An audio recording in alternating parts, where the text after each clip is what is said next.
You and I with Rashmi Shetty is a human library audio podcast bringing in stories of people you and I can draw inspiration from. Welcome to the third season of this amazing story listening journey.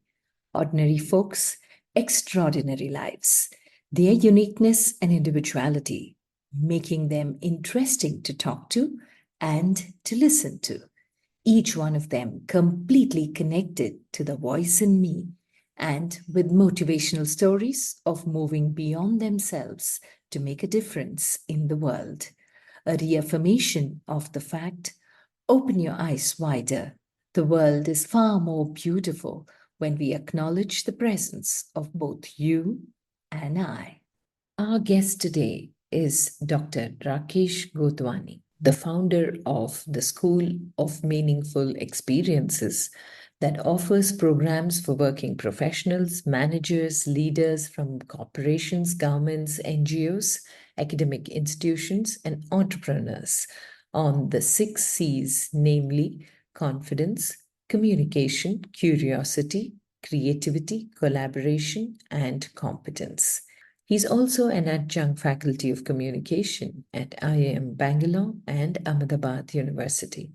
Besides this, he is also taught at IIM Trichy, IIM Udaipur, IIM Vizag, IIIT Bengaluru, and Indian Institute of Science.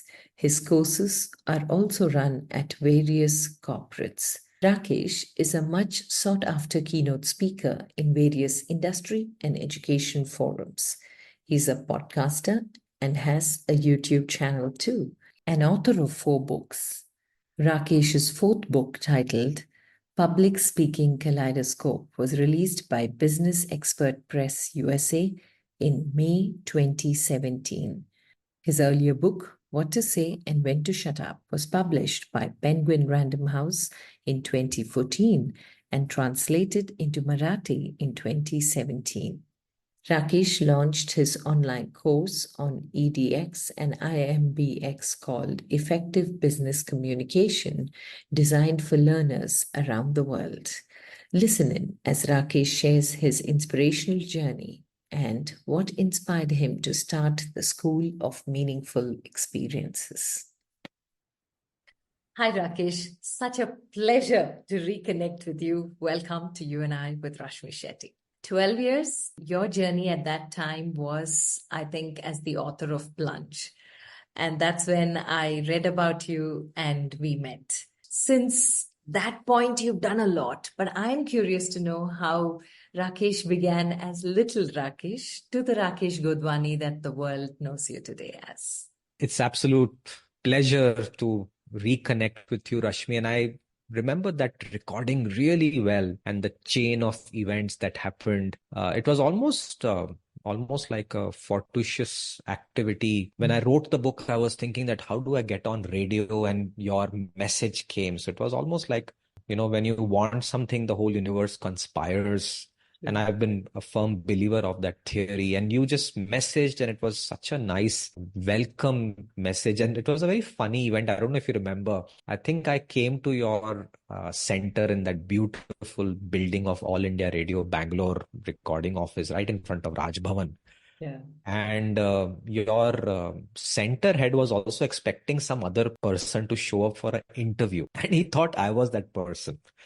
And he kind of was like, why you come late and this and that. And I was like, man, this is a weird way to talk to a guest for the show. And then I remember there was this comedy of errors that happened, and he realized that I'm not that RJ who came the guest for Rashmi's show. But we had a great recording, and it was live. Yeah. And immediately after that recording, 2 of my friends called that we heard you. Yeah. And it was such a great thing. And that's the power of communication. So I remember that day. I remember the book Plunge, which shaped up my entire journey of how today the Rakesh has come in. So as I reflected on the question and the way I thought I'll respond is one very clear thing that happened. In the last 15 years. So I took a plunge in 2008. It was somewhere in the month of May, June, July. So this is the period I was going through, that transition 15 years ago. The decision had been made. I was going through the steps. And I was very clear that I will dedicate my life to this topic called communication. I did not have a very clear view how I would do it. But if I look back at today and that quarter of the year where I was like, okay, I'm going to dedicate my life to communication, I think it has been a very good journey for me, where I'm grateful that I was able to fulfill a PhD program where I went deep dive into this topic and learned a lot. And my approach has become a lot more scientific in that process. Wrote books on the topic. My third book, which is What to Say, When to Shut Up, which is right behind, you can see, is doing reasonably well. And it is now in its fourth print run. And I would credit my publishers, Radhika and Millie from Penguin Random House.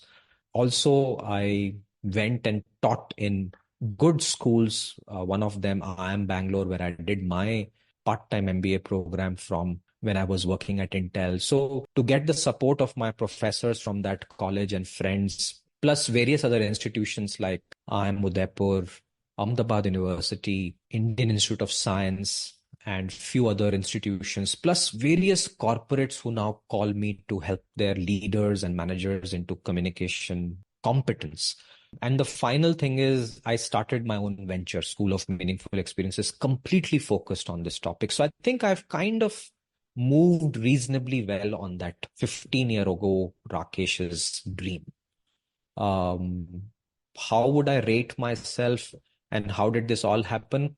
A combination of great luck, plus amazing support from family and friends, including you. I mean, you got me on that radio show. So I've always felt that maybe this was universe's way of saying that, hey, you're on the right track and keep walking and keep going on that journey. And I keep looking at this as a way to move forward. It hasn't been easy, I must confess. It has been quite brutal on my family and me, because when you are paid a ton of money every month and that is gone, finding monthly paychecks is not very easy. I now have about 15 salaries to pay on the first of every month. Hasn't been very easy. But then something or the other keeps coming. Shareholders trust in you, customers trust in you, your learners send messages that because of you, my life changed. That gives us that joy. So I think I've now started to realize that my role was not just about communication and the 6 C's and School of Meaningful Experiences. I think somewhere deep inside, I'm now beginning to realize that I and you and everybody else has a purpose to come in. And I was lucky that I found that purpose and I chose to fulfill that, or at least I'm trying my best to fulfill that. And that has given me a very liberated sense of life, plus good on my family and my health, that you're able to spend time, quality time with people you love. So it has been a fantastic 15 years that I could reflect on. Wow, Rakesh. There are many things all of us do, but the base of it all is communication. And you have delved really deep into that space. So you have become synonymous with this wonderful umbrella called communication.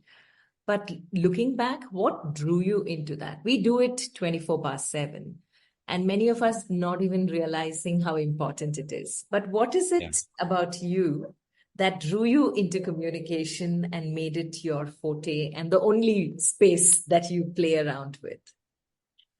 Yeah, I think that question is the toughest one for me to try and give a picture. So I'll try my best. Um, I think if I look back at my childhood, I was not a great communicator. I had a tendency to speak very fast. It probably came from low self-esteem. Um, I was also from a family where everybody was extremely enlightened on education. I was the worst. So I had to prove harder. Plus, you know, when you tend to speak fast, you hope that people will get impressed. So I would stammer, and and I think you then connect these dots. So I was not a great communicator, but I had the desire to go on stage and speak, which I think all of us have. So I started to connect with these basic things that all of us have a natural urge to express ourselves through words. That's what the power of humanity is all about. The second thing that happened in my childhood was that I was lucky to have been introduced to the world of movies very early. So I was, I think, 12 or 13 years of age, and I saw this life-changing movie called Anand, Rajesh Khanna, Amitabh Bachchan, which I probably have spoken ad nauseum in my classes. So here is a 12-year-old kid sitting somewhere in the west of India in a room when everybody else is playing outside, and I'm hooked onto this movie. And the movie is about this person who has 6 months to live. So what does he do in those 6 months? Does he brood and complain, or does he live life as if there is no tomorrow? And he chooses to be with people, and he communicates and he expresses. And not just Rajesh Khanna, even Amitabh Bachchan, the way the movie starts, Amitabh Bachchan is on the stage, he's getting an award because he's written a book called Anand, and he very calmly in शुद्ध Hindi, and this is the beauty of dialogue writing. ये कोई उपन्यास या कोई story नहीं है, ये तो एक एक्सपीरियंस था where Anand came in my life, and I wrote it, and that's what is the book that you're giving me an award of. And the words of that dialogue hooked me inside, and I was like, man, there is something in this communication that I have to learn. The third incident that happened was I probably got to a college from west to south, and I always talk about it very humorously that that was the first aha moment of my life, where I came out of my home protected life to a world where there is nobody to take care of you. And I met good friends and seniors who helped me say, ki boss, if you learn how to connect with people, you'll do better. And that hit me very well, that I knew that, okay, one is I memorize, write exams, get marks, which I would never connect with. But then you connect with people and move on. And I found this rewarding. So I knew that A, there is a subject called communication and human power. B, I naturally am drawn to it. Maybe I enjoy it more as compared to, let's say, computer programming or anything else. And C, there is a direct connection with this science to career. And then I started to walk towards it, came to Wipro, realized that, okay, one is you have to be a good engineer. You can't, pardon my language, bullshit your way into life. So there is a seriousness that the world looks at. That's called market reality. But then your prowess at engineering is not enough. And that's where I did much better than everybody else at Wipro. In fact, I got promoted and somebody said, "Ki, you talk well, you connect well, and you are able to get things done. Not that you are a great engineer or a bad engineer." And that stuck on me. So I, for the first time, realized that, oh, somebody recognized me because not that I did this code, but I also had good relationships. And I was a genuine networker. Like I invested, like how people would invest in coding, I would invest in relationships. And that started my eyes towards business communication. Then I started to meet people in that area. And I observed something very interesting, that from Wipro, I went to Intel, met some great mentors. In Bangalore, there were some very interesting people who took me to a movement called the Toastmasters movement, which I was partly very intrinsically connected, but I gave up on that because I'll talk about that separately. That after a point, the movement was in a direction and I was in a direction. So I was much more in a larger communication area. And Toastmasters had a very myopic view of that, which I never connected with. And I'll talk about it because when I started School of Meaningful Experiences, that was a foundation of why it should be different than Toastmasters. And in Intel, I saw this. So I was in I was in Folsom. That was the second biggest place of Intel in US. That's where my department was. So we set up the India Center. I was the fifth or sixth person in the India Center. So young person, but very visible job. So I went to US, Folsom. I was sitting in this meeting room where Rashmi and I think it's an interesting juncture of my life. I was 23 and a half or 24, maybe 23 and a half, young, the youngest in that room.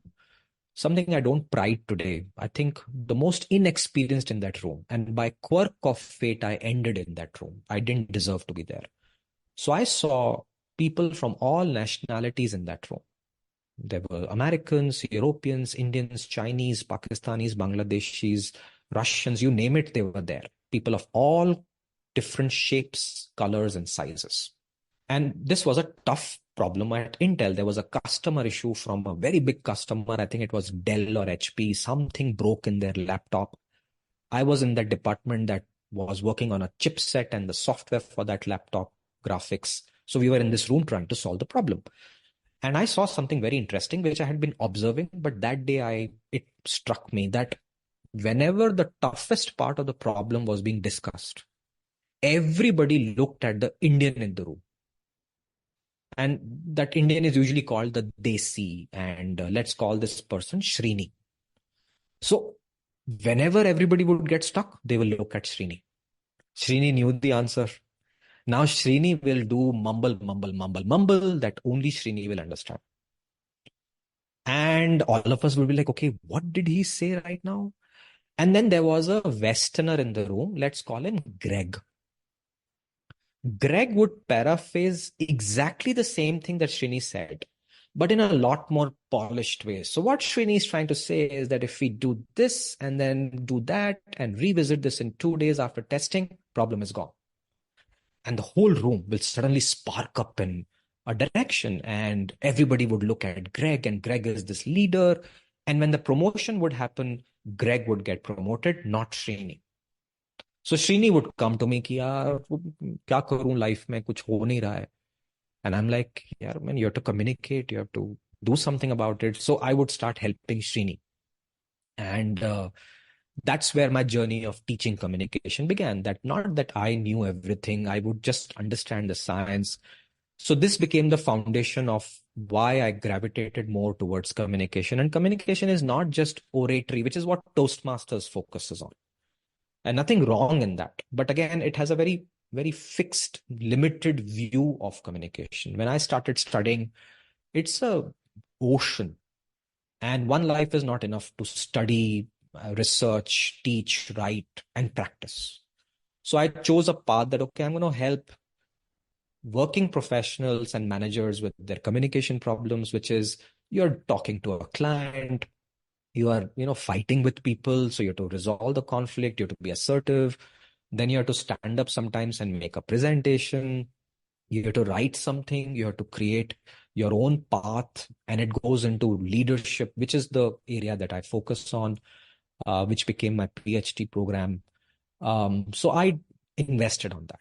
And then when I decided that I'm going to full-time devote my time and finish a PhD, I also knew that if I go to a university as a tenured prof, I can teach 100, 200 at a time, maximum 300. I'll have a great website name. My photo will be there. My bio will be there. People will come to me. Maybe I can produce 10 scholars and 1,000 students.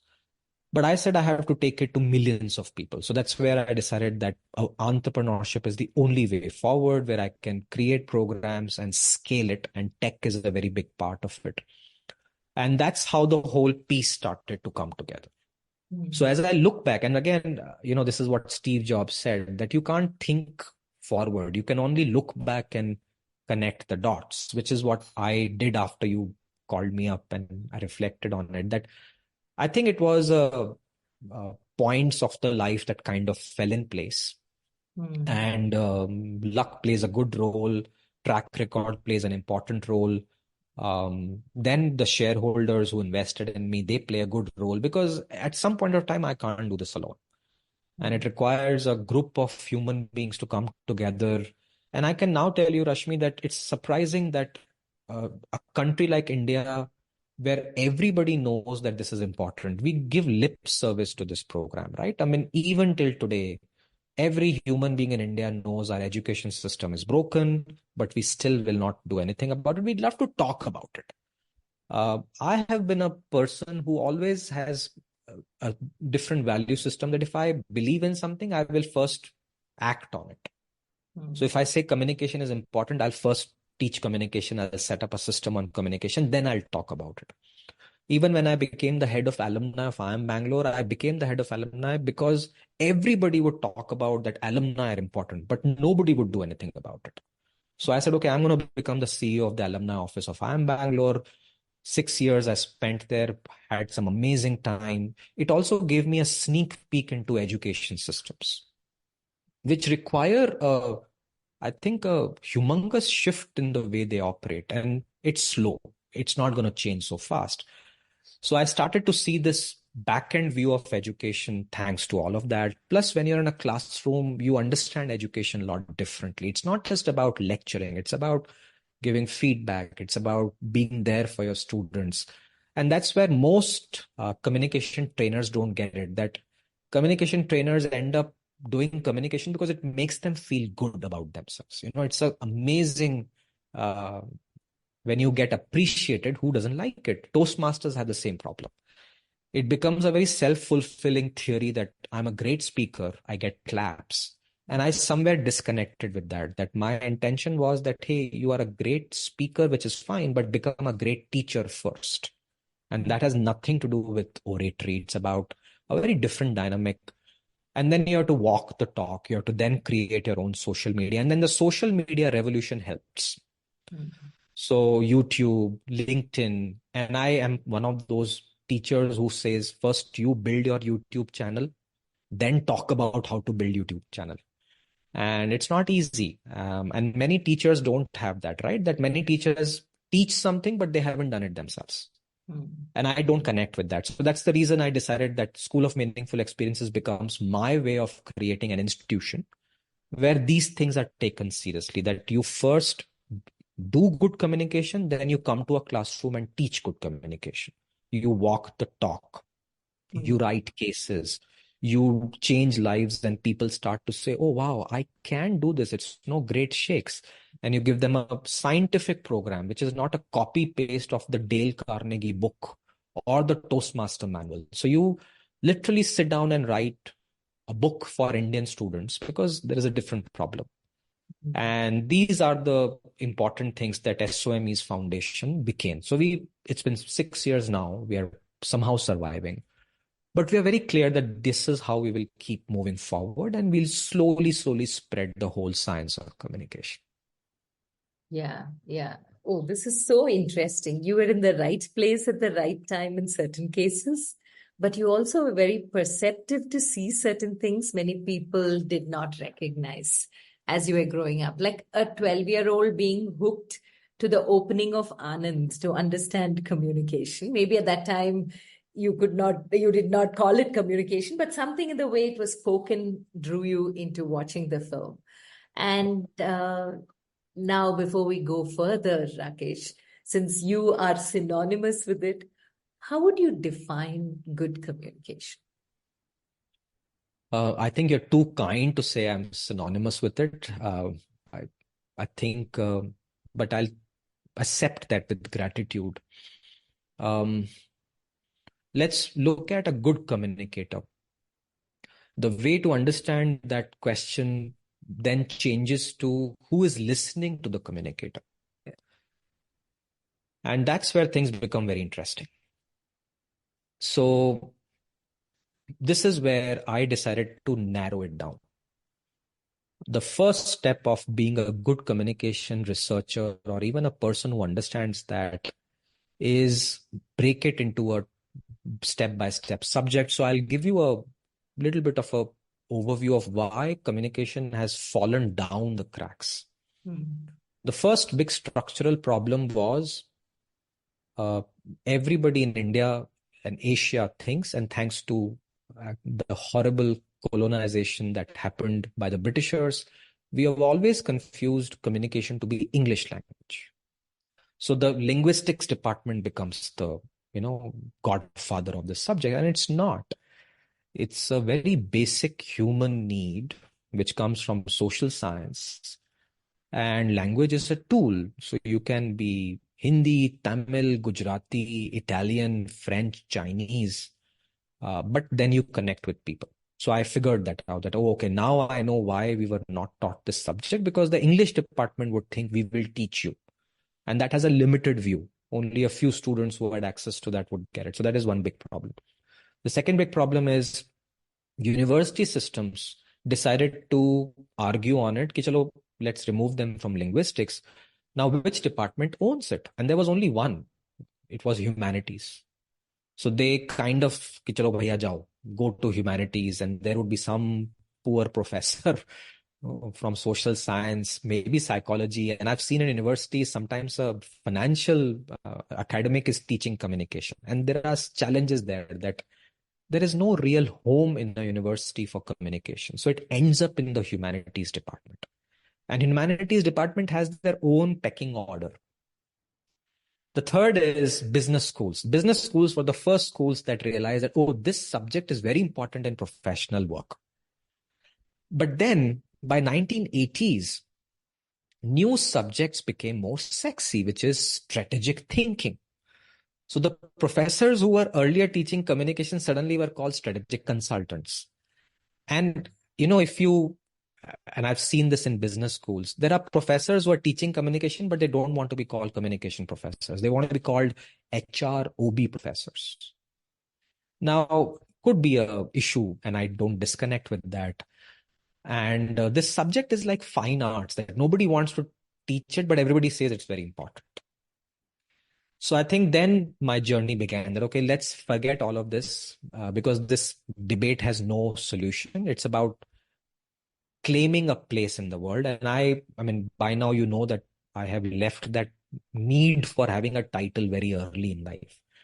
So I never wanted to be called a prof in the HROB or strategic department or humanities department. I just had one mission, ki boss, I need a classroom where there are people who want to learn communication. Let's focus on that. Now, why would somebody want to learn communication? And the answer is very simple. This person wants to move ahead in life. They want a job. They want to feel good about themselves. They want to get their work done. They want to be able to have a purposeful living. Now that requires collaboration, that requires thinking, and that requires getting the job done. And in that, communication plays a very important role. So then I designed the 6 C's framework, that, hey, it's not just about communication, it's also about confidence, which is heavily lacking in our Indian system, thanks to education, comparisons, caste structures, and the history of our country, right? So confidence is the biggest problem. I think if there is one thing I've done well in my classes, is I've tried to, I don't know, but I've tried to lift the confidence of my learner. And that's a science in itself. So we really focus on that. Then I give them a scientific framework on communication, which is there in my book. And I'll write hopefully many more books before I pop. And that's the only way I can produce more researchers and teachers.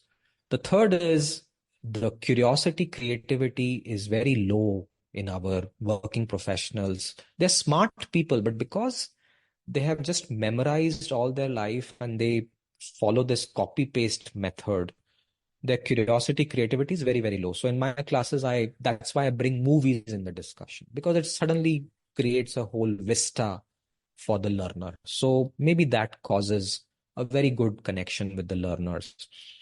The fifth is that I help my learners realize that you can't live isolated life. You have to connect with people. That's collaboration. So in my classes, I help them realize that your ability is only so good. It's also about connecting with people, so they get it. And the last is it connects with their success. So this 6 C's framework is probably my contribution, which is why you say that I have become what I am. I still have miles to go on that, but I now see the reason why my work is getting more results than everybody else, that I've taken a systems approach to this problem rather than one narrow area. And because I've taken a systems approach, I will take more time to reach a certain place. And my mission is to very simple, create a large platform for people to come and not just learn, but also teach others. Because I want to produce jobs in communication. There are people who write to me that, hey, I want to be a good teacher of communication. The problem is there's no place to make that happen because a university has its own challenges. A college has its own issues. A school system has its own issues. So I said, okay, I'm going to create a new private system where at least we can learn together and then we will find a classroom for you. And this thinking combined with sheer luck. So let me tell you, my popularity is not because I'm a great person. I got lucky with one video, which is the video at IIM Bangalore Vista. Students invited me. And my students have always been very kind to me. I think it's like fish and water, right? I need my students to survive. So they invited me in 2017 or 18 to give a talk. And that was not the first day I've done that talk. I think it was my sixth lecture on the same topic. But that recording went viral. And why did it go viral? Not that, again, it was a great recording, but maybe it connected with a certain audience which was hungry to find that answer. The YouTube explosion and the bandwidth explosion fueled it. I mean, there was hardly any videos in that genre. So I got lucky. Plus, I am Bangalore. I mean, the institution plays a very big role. In fact, one of my professors had a very nice way of humbling all of us. Okay, don't think you're any great shakes. If I take a gadha and put in this classroom, that guy will also get a great job. And that's how we were trained. Ki, haan, bhai, and there is a institution that adds value to you and don't get ahead of yourself. So I would attribute these factors to that video, which gave me a great popularity that helps me in my work. The best part of my success is a feeling that I'm walking somewhere and somebody stops me. That happened just yesterday morning. I was just walking. I was dropping my daughter to a place. I was walking back and somebody just runs and stops me. Sir, I have seen you. And I just take a few seconds to express my gratitude and the fact that, this video changed their life. And they tell me that I watch that video every day because it makes me feel good. And that keeps me going, that somebody is watching, somebody is learning from you. It's a, responsibility. You have to take it very seriously. And it comes with its own fame and it can mess up with your head, which is what I keep asking, that I hope it doesn't mess up with my head. And I hope it doesn't make me feel that, oh, मैंने किया है, मैंने कुछ नहीं किया. I think it's a combination of so many things, plus people who sacrificed for me, plus my own good fortune to be at the right place at the right time. And it kind of clicked. And that has given me that path that, okay, keep walking on that path because there are more. If you create 100 teachers like you, I hope there will be a million good communicators. A million good communicators with good confidence will only do good for our society. They will lift the productivity. They'll solve fights. They'll calm everyone down. They'll inspire people. I think that's what we need in today's century that we are going through. When you were describing this entire journey, Rakesh, especially with you, you spoke about how your 6C framework helped a lot of people, how you arrived at it, and then the YouTube video that went viral. And maybe that's why you're synonymous with communication. What makes you stand out is you delve deeper into something that we do every day. Is there something that you personally, when you meet people, listen to people, that you look for to rate them as good, average, or lots to improve? Yeah, it has taken me many years to at least begin to understand it. So there's still plenty of room to learn. But I can now look at the potential of a communicator by 3 or 4 critical points, which we teach in all our programs at School of Meaningful Experiences. The first is brevity. I value this a lot. Something that I've not mastered. And you can see that I ramble, I go on, and my answers are long, so I'm still practicing. But you'll see this in good communicators. They tend to speak less. The words are measured. And you will find such people with 2 more qualities, that these people are also good writers. So I always tell all communicators, and unfortunately, the Instagram generation doesn't realize it, that, your ability to gab in front of the camera is not communication. It's your ability to also get that idea into a paragraph. And that paragraph should be so clear that the audience gets it. So brevity is my first thing. I look at videos where I see the speaker and the kind of sentences they see. If it is brief, I know they're good communicators. The second is, we call it engagement. That what is the engagement? The listener should be drawn towards the speaker. And this is very critical, because this is where the ideas go deeper into the thought processes. That's what I also teach in my classes, that your audiences at some point of time will see your engagement levels from the knowledge that you bring in. So go deeper and deeper, research more, find better stories, connect with your listeners so that they're like asking questions. And there is, again, I draw a lot of inspiration from movies. I always give this example of a movie which was the second movie of Nolan, where he shot to fame. The first was Memento, which did reasonably well, but it had its own cult. But the second movie, Prestige, is where he kind of hit off. And it was about the story of two magicians who fought with each other in the old parlor trick days of the yore, because in that time entertainment was very limited. So these two characters were played by Hugh Jackman and Christian Bale. And towards the end of the movie, where one of them dies, the question that the other one, both of them connect this passion for magic. And the question is that, why do you do magic when it is, just a parlor trick? And Hugh Jackman actually gives the answer that it is not the fame or the money that I enjoy magic with, but when I'm making that trick, when I'm on the stage and I can see my audience and their eyes are widening, that drives me crazy. So to make that happen, I do magic. I think that's the kind of thinking good communicators have, that they have a way to engage their audiences and they enjoy it. And I've reached that level in my life, that, okay, I do it because it is such a magical moment. And you know that if you get that right, things will fall in place. So that is the second thing, very engaging. And that comes from depth of knowledge, which most of the communicators that are aspiring to don't get it. So they think that if I make a video which is highly, fun music and some actions and some tricks that work on TikTok, I'll suddenly get a lot of likes. It doesn't work that way. You really need to get into the mind of the audience, and the audience is not stupid. They know that beyond a point, there's nothing that comes out of it. So engagement levels. Third is relevance. The audience has an expectation. How close can you communicate on that? That's the relevance. And I think I see a big gap between the speakers and the audiences. Visibly, like I'm sitting in this room and I can look at my audience. It's almost like I can see on their faces, I need an answer to that question. And this person speaking has no clue what the question is. The difference is so big. I can see it in team meetings. I can see it in classrooms. So the relevance is very, very big. And that's the third thing. And the last one is nothing but just clarity, that after speaking, did the person feel, oh yeah, this is clear, I get it? Or did the audience get confused that what did he speak? I didn't get it. So we then connect these things. But now I can look at very simple communication styles in people. And if these four parameters work for me, I then put that mark, that good communicator.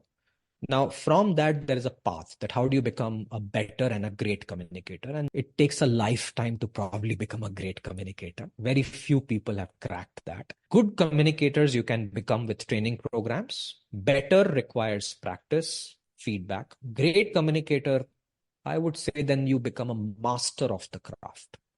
And that I would probably call few people. Like if you look at politics, leadership, you then get these answers. So I've studied books on great communicators. My personal favorite is someone like Barack Obama. So he's a master. And there's lots written on him. A name in India would be Atal Bihari Vajpayee. Again, master communicator. It takes a lifetime to get there. And you also need the right teachers. So Obama's teacher was different. Atal Bihari Vajpayee ji is different. And it's not that they were assigned a teacher. They learned from people around them. There were great leaders around them in their systems. They took it. In academia, you're able to see great communicators. I follow a few of them. TED Talks, amazing ways to find master communicators and find okay communicators.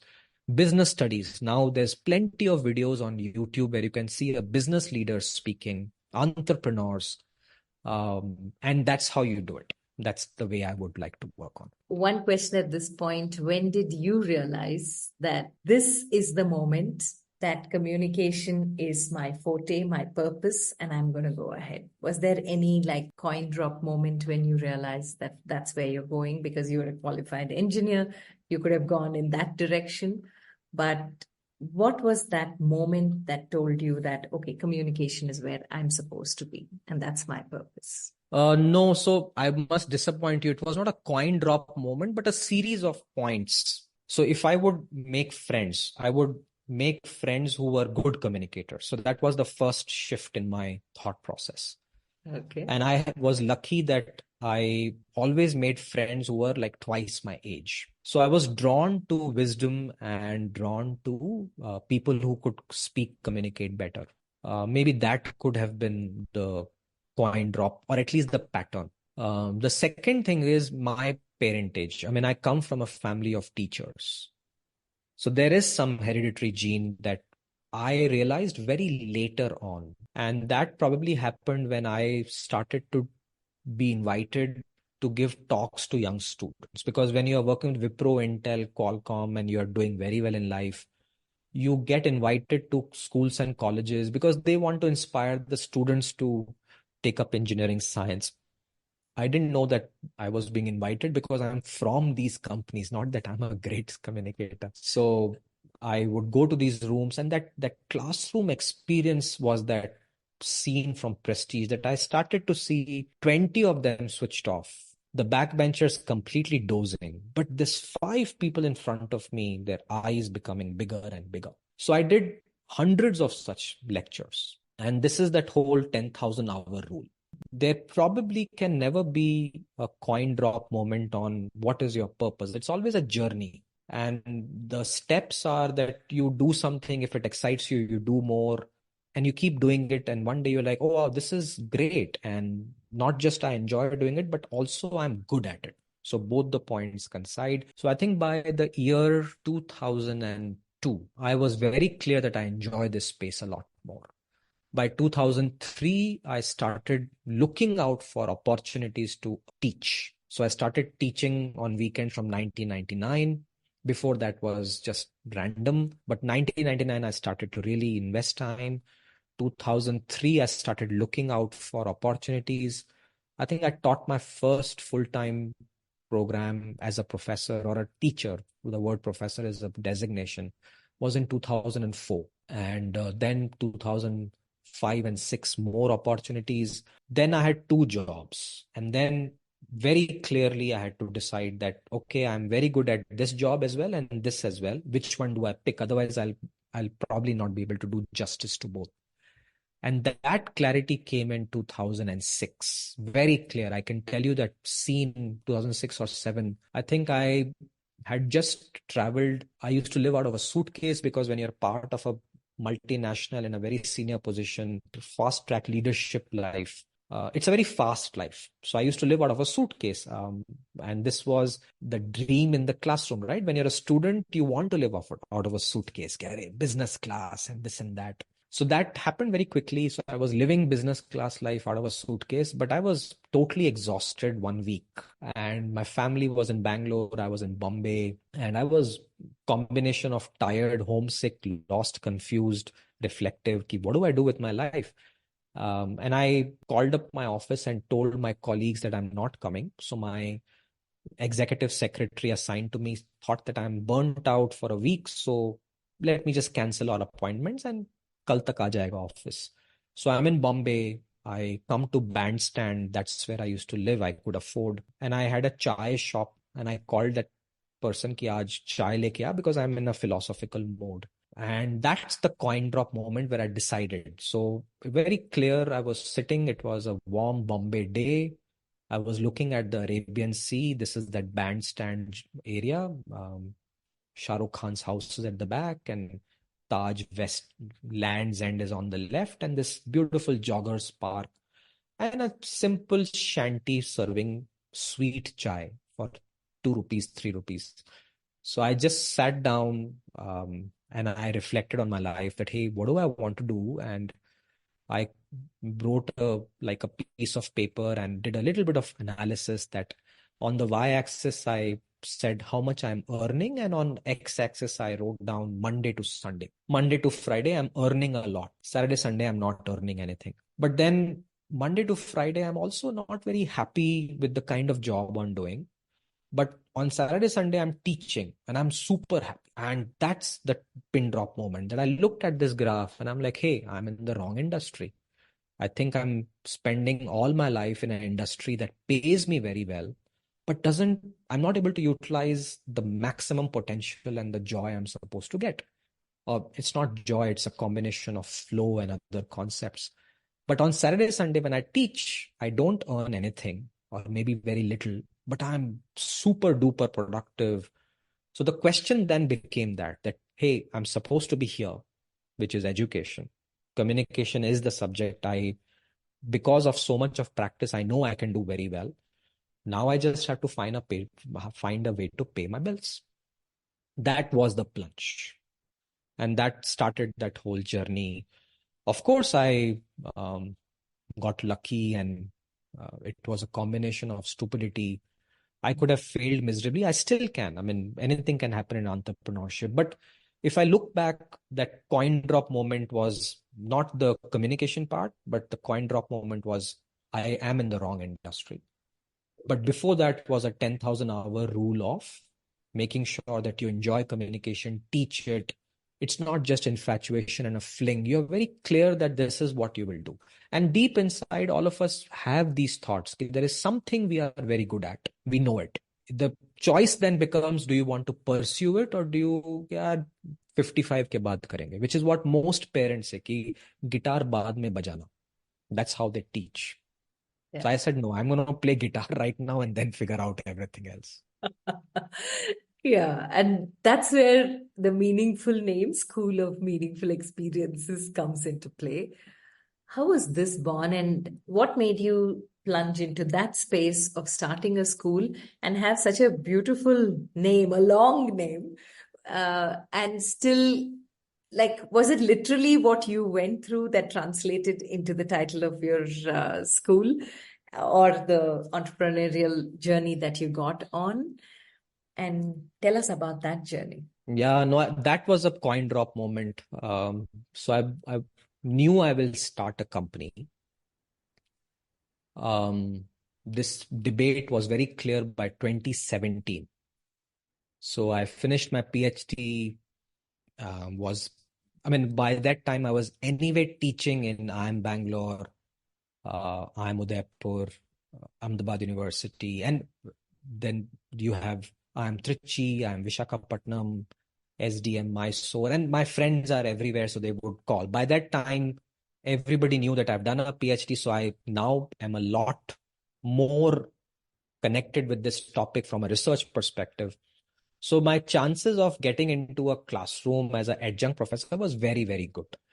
The question then becomes is that, do I stand a tenured professorship? The answer is no, because I think I was 35, 36, no, I was 40 by that time. For a college to hire a 40-year-old in a professorship is not very easy because they look at publishing papers as a milestone, which is what is a very sad dynamic these days. But ठीक है, I mean, छोड़ दो उसको. There's nothing we can do about ranking systems in this world. Everybody agrees it's a nonsensical system, but everybody plays a part to make it better. So I didn't want to publish papers that nobody reads. I was happy in my own world. So I decided, boss, this tenureship and all, I'm not going to do it. do I then become a consultant or whatever, which I anyway was. I was a one-man army. But then I was very clear that I'm going to create jobs and build an institution. So that clarity came. The how do I name it was a journey of about 1.5 years. And I remember this was somewhere in 2018. I think I was taking a nap, and so I knew that whatever I name, it has to be a school. Somehow that is very clear in my mind.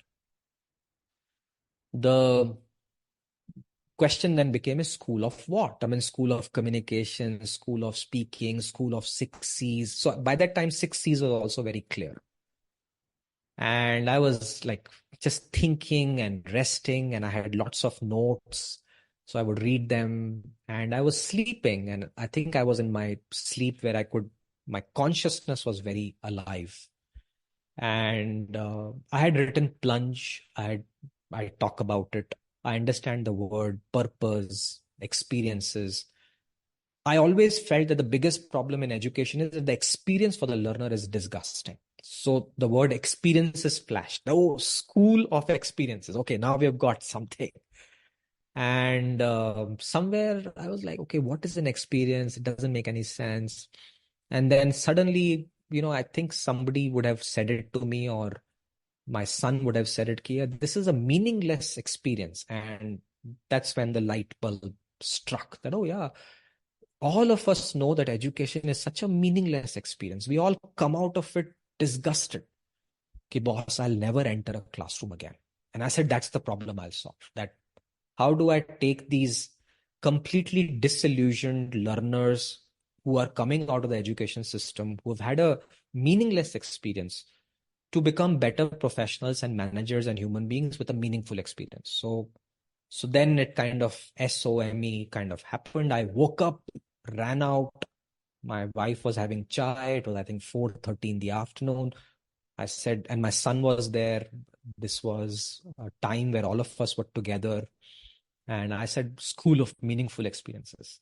And they all looked up and said, nice. It has a zing to it. And that's the closure. And then somebody said, SOME. That sounds even more nice. So if you ask a learner, who are you? You are a somebody. I'm like, wow, I never thought of that. But then, suddenly everything, and this is the whole universe, Kung Fu Panda, Oogway, universe will tell you what to do. So, and I just loved it. And I immediately went ahead with the registration, and that's where it is. So School of Meaningful Experiences caters to a working professional who is working in a good company or any company and has the desire to learn to communicate and move up. So anybody above 22 years all the way to 55. And the way we work is we put all the content into programs, very well defined. We have typed everything, recorded everything. So I'm the master trainer, but we also have trainers and guides. We call them guides. Okay. And the reason is that, it is such a difficult subject that you can't say I'm teaching you. I think the only thing you can say is we are guiding each other to figure out what to do. Yeah. And so we have guides. In fact, we look for good guides and trainers. If you know anyone, we are going to start our third batch of guides who will train. Then we deploy them in the client place with a lot of training, a lot of effort. I also go as a guide, and but very soon my nirvana is people should come to SOME for our content and our guides, not just me. Right now, it is heavily dependent on me, and I'm trying to create great teachers and guides who are people who understand the subject and can help and guide and teach, and that will create employment also. So that's our focus, and we work with B2B clients, corporates, and colleges and universities. So education and that. We also have programs for children and schools and colleges, but we don't advertise it too much. If they come to us, we reactively give it to them. And when you talk about this, you're saying 2018, 2019, and then 2020, the pandemic hit. So Did you plan it as something which will be virtual much before virtual classes became a reality? How did you intend moving forward, and how did you go through the pandemic? See, I have been a very big believer of online education. I'll tell you two very critical perspectives. हमारे सभ्यता में ऐसा नहीं था कि you have to always go to a gurukul. We have a story in Mahabharata where there was a learner who did not access the gurukul, but he saw the teacher, Eklavya. Dronacharya was the guru to both. And I connect with that story so much कि that was there in Three Idiots also, right? कि पढ़ने के लिए uniform लगती है. What a brilliant dialogue. So I always look at that. कि there are some students who cannot come to a classroom. So how do I take a classroom to them? And technologies, and I'm a techie by heart. I'm not a, let's say, a good engineer, but I connect with science and technology a lot more. I, in fact, do a lot of science storytelling and work a lot with scientists. And we recently worked with ISRO, and we will do more work with ISC and scientists. So I'm a science geek. And I know that without technology, things will not scale. So in Intel Qualcomm, 20 years ago, we envisioned a classroom which was online. And it happened. IGNOU, the Indira Gandhi National University, has been running for 4-5 decades now. There are thousands of people who've got good education and they're doing very well in life. They may not be published in Economic Times and they may not be on LinkedIn that we cherish in various work, but they are doing extremely well. And this has been there for donkey's years. So I have been, and I'm a part-time, so I did a program called PGSM, now PGPEM. I'm a very proud alumnus of that program. I did not want to write CAT. इतना दिमाग नहीं है मेरे पास. Second is I did not want to go to a bank or a consulting company. I found this education on the weekends and I loved it and I maximized it. And I know the power of online work because in Intel Qualcomm, we were working from any place where there's a phone. This is the reality of the world. But the educational institutes don't want to let go of their power. But I'm glad the last 10 years are humbling all of us that, if you want something to happen, there are ways to make it happen. Of course, there will be a slight sacrifice. You cannot compare apple to apple. Everybody is fixated on the question, is online education as good as classroom education? The answer is no, it can never be. It's like apples versus oranges. But there are learners who don't care about coming to a classroom. So I've been a firm believer of online education. So when I started SOME, I knew online is the framework. Pandemic just made it easier for us to grow. We got lucky also. Though today I must tell you that finding online learners is getting difficult because they are frustrated with online and it's getting meaningless, boring. So I know that is also a fashionable thing. But if you look at various institutions, their online programs are thriving. There are companies which are thriving. Now we've had bad eggs like Baiju and many more, which I will not name because I have friends working there and investors there. When I sit with them, वो सब बोलते हैं कि sir गलती हो गई, but somewhere थोड़ा बहुत वो we have to play the role of everything is fine. So we know that there are some greedy human beings, Baiju being one of them and White Hat Junior being the second big culprit. And I'm using these words very carefully without uh, mincing my words, that they have done great disservice to this entire thought process. Now, who's to be blamed? I don't know. I don't think one person to be blamed. It's like everybody is at fault. But these two companies have done tremendous damage and I got impacted, and many more good entrepreneurs who feel online is the way to go. So I feel that if you look at the data points, recently IIM Bangalore launched a BBA program, which is a tech-led program. There will be many more experiments. Then there are companies which are focused, and the world's #1 university now has a fully online program, which is now in the good names. So there are all institutions which are going for tech-led programs. Why are they doing it? There are some learners who will pay money to come to a classroom. That will not change. But there is a huge market who are ready to do online because they want to work. They have their other priorities. They are not trying to prove that I'm a gold medalist. They want access to good content and good teachers and meet other people online and live their life. And that space is growing massively. In fact, that's what the AI revolution is all about. That in a given day, I can learn from two universities. Who stops me? This BBA program, the student can do BBA and also do stock market trading. कौन रोकेगा उसको? And to me, that is exciting that at least there are experiments. I feel the next 5 years will be a tumultuous years for humanity. We don't know the right answer. But tech-led education is not going away. That is written on the wall. All institutions will adopt it. The day where we will be sitting in a room but connected with the world using some technology is arrived. It's been there for the last 10 years. It will just become better.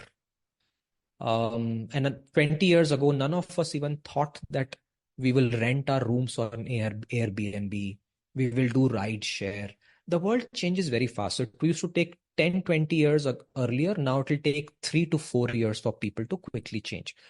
So I feel that everybody will get warmed up to tech-led education. There will be better vistas.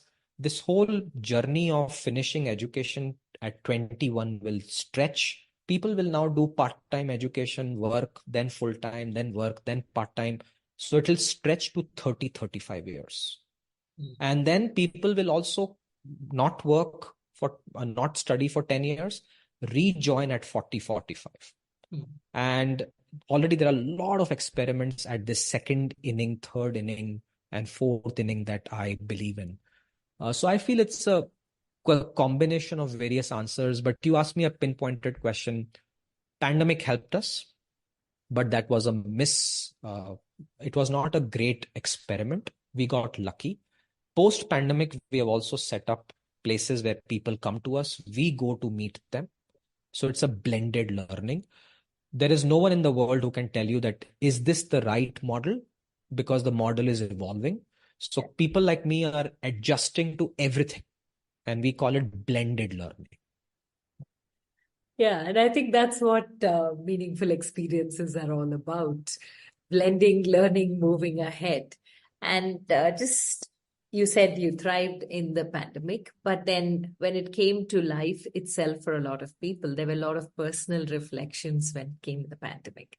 So what were yours, Rakesh, if any, that the pandemic taught you? Sure. I felt I was very privileged in the pandemic. We were in a very protected environment. Everything came to us.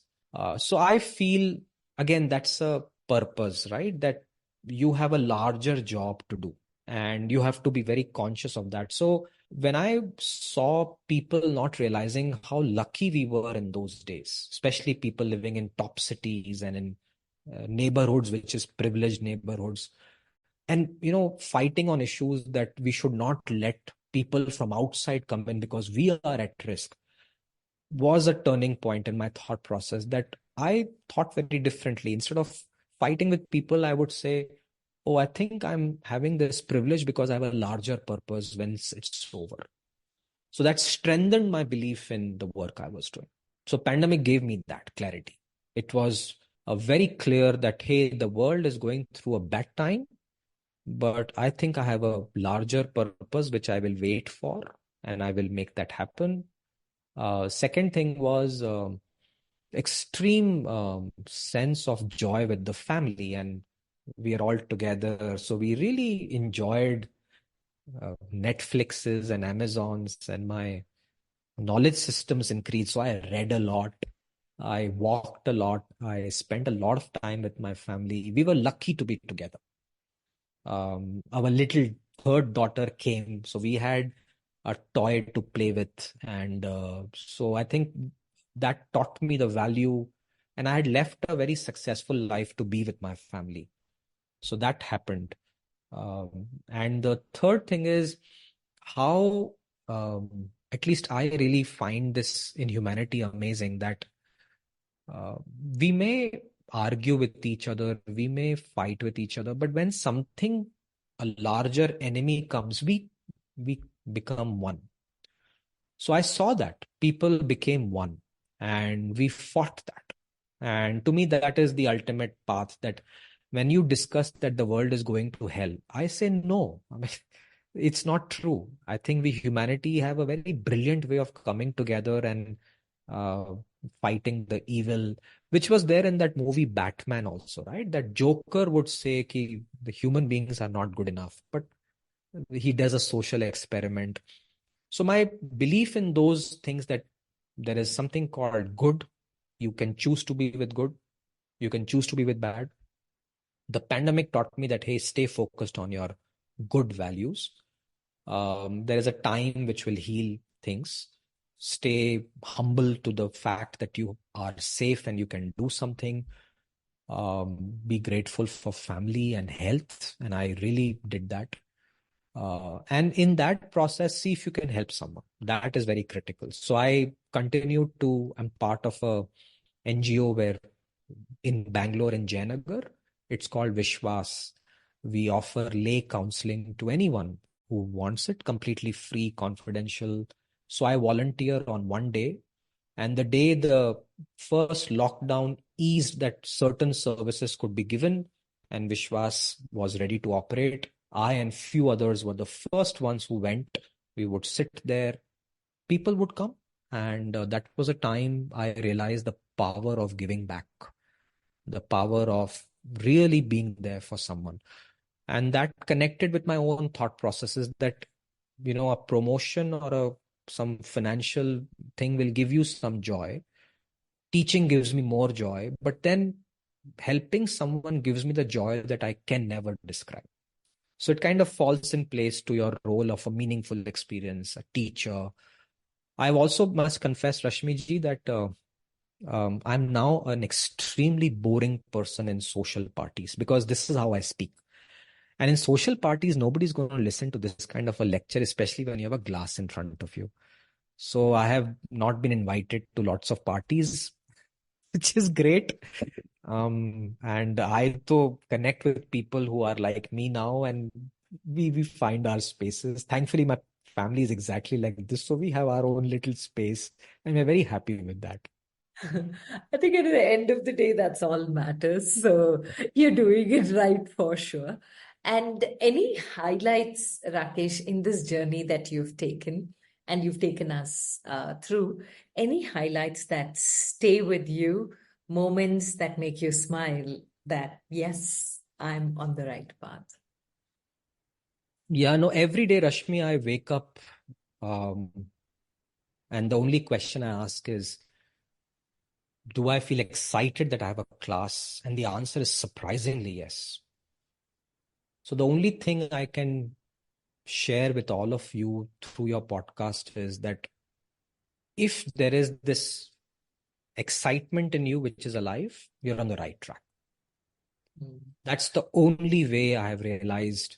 I mean, trust me, my entrepreneurship journey, and I can tell you, India is going through, not just India, US and Europe and everywhere, entrepreneurship is going through a phase where majority of it is lies, and we know it.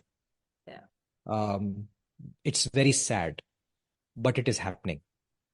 It's a bubble, it'll burst. I hope it kind of settles down. But I can see children and youngsters through Shark Tank being lured into becoming an entrepreneur. 2 years unicorn, and now I'm going to buy a Porsche and live a life and all of that. It doesn't happen. So I know so many people who want to become entrepreneurs, do something. There is no pot of gold. And this pot of gold is very rare. Very few people have it. And they are the ones who come on LinkedIn and everybody loves them, but doesn't mean everybody will get it. Yeah. So when you are an entrepreneur struggling, the only way you can move forward is, does it excite you? And to me, one, it excites me. Second, my colleagues are as excited, despite that there are times you're like horrendously depressed. You work so hard and somebody says, I didn't like it. So yeah, there have been bad moments. And then my shareholders who say, you have taken up a topic which all of us knew is important, but none of us had the guts to do it. You have the guts to do it, we'll support you. Mhm. So these are the three things I probably have told myself. And the last is also, I think I've reached a point where I really have to prove nothing to anyone. I don't have to put on LinkedIn that I got acquired or I'm a billionaire. I have no qualms in even saying that maybe one day we'll have to close it. It's all right. Dekhi jayegi. But in that journey, you learn something, figure out a better way, tell yourself that you tried your best. What more can you do? Beyond a point, you just have to connect to Gita, ki karam karte raho, and everything else falls in place. So you connect to a larger purpose of life. Yeah, yeah, that is really true. And in the process of sharing all of this, you've given us some beautiful nuggets on how to handle life and the challenges in life. But do you have 3 life lessons that I can ask you at this point that you'd Yeah. leave us with?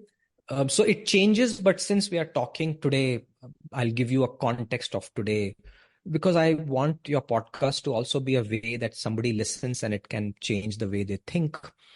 The first important life lesson that I have learned is uh, don't overplan, because the pandemic has taught one lesson that nothing is constant. I also think that the recent election results are also a very good data point that just because everybody thinks in a certain way, it's not the truth. So, and I'm not saying that I'm against something or I'm pro something. I think what has happened on 4th June is exactly that. Don't overplan. I think there is a way of the world. Connect with the way of the world. And over planning is nothing but your arrogance that you have.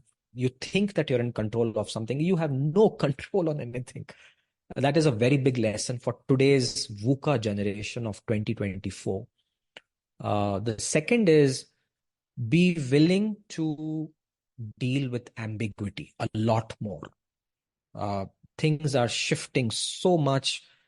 There's nothing called truth anymore. It's all relative. Social media is making it worse. AI will make it worse. So I think this is the time to really ask some very fundamental questions, and tell yourself that one life is not enough to learn. So keep learning. So I think the only way you can deal with ambiguity is keep learning and upskill yourself. Every couple of years, take up something which is very different. Get your brains fired up. That's the only way you can survive the ambiguity. And number 3 is please tell yourself that you've come on this planet for a reason. And you have, and I did this TED talk that I look at life as a giant waiting room. So we come and we go. These 2 points are certain. In between is a waiting room. Ask yourself, how do you want to spend time in this waiting room? What is it that you're investing your currency of time?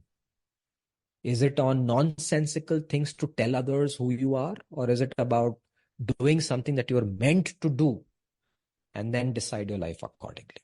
And if you can get that clarity, I think that's the 3 messages I have for your listeners. Beautiful, Rakesh. And like always, a pleasure talking to you. An honor having you on You and I with Rashmi Shetty. What I would love to take away from this conversation is that it is very important more than anything else to connect to yourself, because I think that communication with the self is where the first steps toward finding who you are comes into play. So thank you for taking us through your amazing journey. Stay blessed, continue inspiring. Thank you very much. With that, we complete this episode of You and I with Rashmi Shetty. Do let us know if you know inspirational people whose story needs to be heard. You can write in at rashmi.thirdeye@gmail.com. That is rashmi.thirdeye@gmail.com.